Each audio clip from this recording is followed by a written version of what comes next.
2 দিনের tour plan করে সিলেট শহরে এসে উঠেছি গ্র্যান্ড ভিউ হোটেলে। এটা হচ্ছে সিলেটের জিন্দা বাজারে। তো হোটেলটা ভালো, 3 স্টার হোটেলের মধ্যে সুন্দর গোছানো।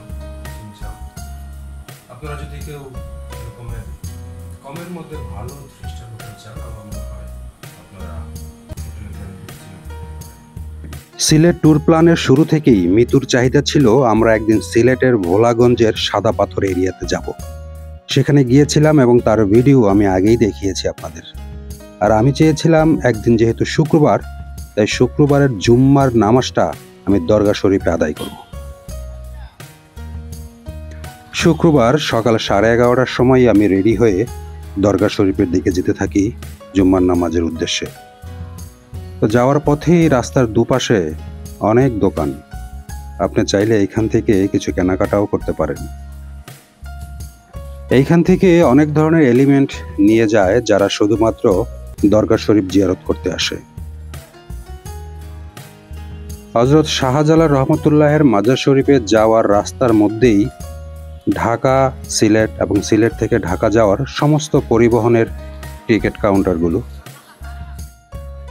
হযরত শাহজালাল রহমতুল্লাহের মাজার শরীফের প্রবেশের জন্য প্রধান গেট এইটি। এই মাজারটি সিলেট শহরের একেবারে প্রাণকেন্দ্র, বলা যায় 0 পয়েন্ট থেকে 1 কিলোমিটারের মধ্যেই অবস্থিত। স্থানীয়ভাবে এলাকাটিকে দরগা এলাকা এবং এই গেটটিকে দরগা গেটও বলা হয়। আজকে যেহেতু শুক্রবার, তার মধ্যে একটু পরেই জুম্মার নামাজ শুরু হবে, তাই দরগার মধ্যে প্রচণ্ড ভিড় দেখা যাচ্ছে। শুধুমাত্র যে শুক্রবার তা কিন্তু নয়, প্রায় প্রতিদিনই দেশের বিভিন্ন এলাকা থেকে এবং দেশের বাইরে থেকেও লোক আসে এই মাজার জিয়ারত করার জন্য। হযরত শাহজালাল রহমতুল্লাহের মাজার শরীফের কারণেই কিন্তু এই সিলেটকে অনেকে পুণ্যভূমি বলে আখ্যায়িত করে থাকেন। হযরত শাহজালাল রহমতুল্লাহের পুরো নামটা এখানে বলে রাখি, শেখ শাহজালাল কুনিয়াত মুজাররত। 1303 খ্রিস্টাব্দে 32 বছর বয়সে তিনি ইসলাম ধর্ম প্রচারের উদ্দেশ্যে বাংলাদেশের সিলেট অঞ্চলে এসেছেন বলে ধারণা করা হয়। যদিও ওনার সিলেট আগমনের সময় ও সন নিয়ে ভিন্ন মত রয়েছে। হযরত শাহজালাল রহমতুল্লাহ ছিলেন একজন বিখ্যাত দরবেশ ও পীর। তাকে অলিকুল শিরোমণি হিসাবেও আখ্যায়িত করে থাকে। এই সিলেট অঞ্চলে ওনার মাধ্যমেই ইসলামের প্রসার ঘটে।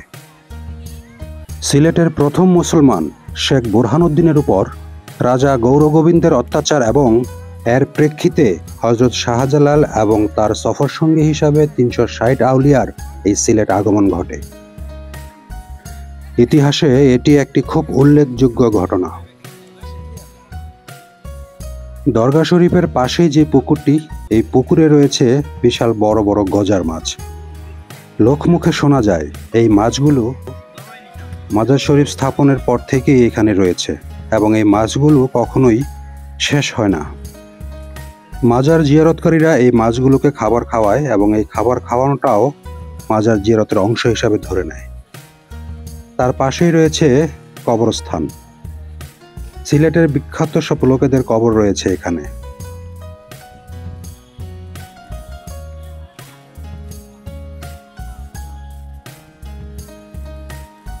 আজকে যেহেতু শুক্রবার, অল্প কিছুক্ষণ পরেই জুম্মার নামাজ শুরু হবে।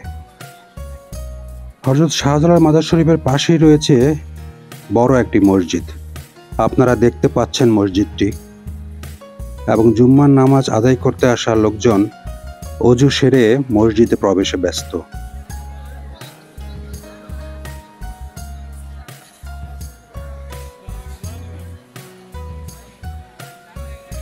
মসজিদে ওঠার মুখেই নিরাপদে জুতা রাখার ব্যবস্থা রয়েছে এবং মসজিদের পাশে ডান পাশেই রয়েছে হযরত শাহজালাল রহমতুল্লাহের মাজার শরীফ।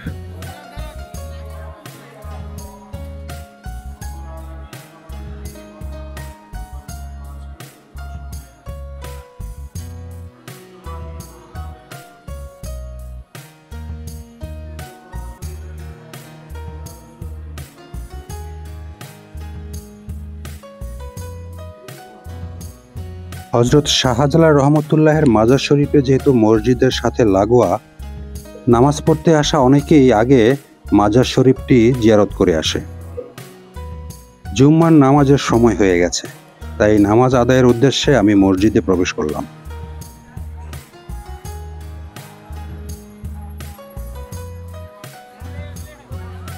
এইমাত্রই জুম্মার নামাজ শেষ হলো। প্রচণ্ড ভিড়। নামাজ আদায় করা মুসল্লিরা মসজিদ থেকে বেরিয়ে আসছে।